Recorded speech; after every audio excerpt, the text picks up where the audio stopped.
Hello, আসসালামু আলাইকুম। আমি ডক্টর শহীদুজ্জামান শুভ। আশা করি আপনারা সবাই ভালো আছেন।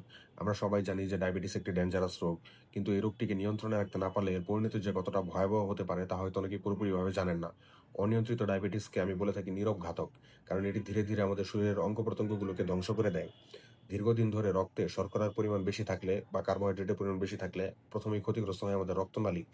রক্তনালীগুলো সরু এবং শক্ত হয়ে যায়, যার কারণে হার্টে রক্ত চলাচল কমে যায়। এর ফলস্বরূপ হতে পারে হার্ট অ্যাটাক বা স্ট্রোক। ডায়াবেটিক রোগের জন্য হার্ট অ্যাটাক এবং স্ট্রোকের ঝুঁকি অনেক গুণে বেশি। কিডনি কিডনি ক্ষতিগ্রস্ত হয়, আমরা একে বলে থাকি ডায়াবেটিক নেফ্রোপ্যাথি। সময় মতো চিকিৎসা না নিলে শেষ পর্যন্ত কিডনি ফেলিওর হয় এবং কিডনি অকার্যকর হয়ে যাওয়ার দিকে চলে যেতে পারে। স্নায়ুর ক্ষতি, অনিয়ন্ত্রিত চিনি আমাদের স্নায়ুতন্ত্রকে আক্রমণ করে, যাকে আমরা বলে থাকি ডায়াবেটিক নেফ্রোপ্যাথি। এর ফলে সাধারণত পা এবং হাতের স্নায়ু ক্ষতিগ্রস্ত হয়। রোগীর পায়ে অসারতা, জ্বালা বা কোনো আঘাত লাগলেও সে কোনো কিছু ফিল করতে পারে না। এই কারণে সহজেই পায়ে ঘা হয়, যা সহজে ছাড়তে চায় না এবং মারাত্মক সংক্রমণে অঙ্গহানি বা পা কেটে ফেলার মতো প্রয়োজন হতে পারে।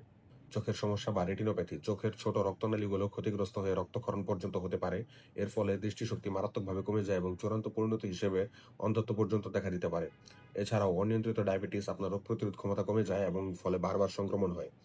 মাড়ির রোগ, দাঁতের সমস্যা এবং চামড়ার সংক্রমণ সবকিছুই বেড়ে যায়।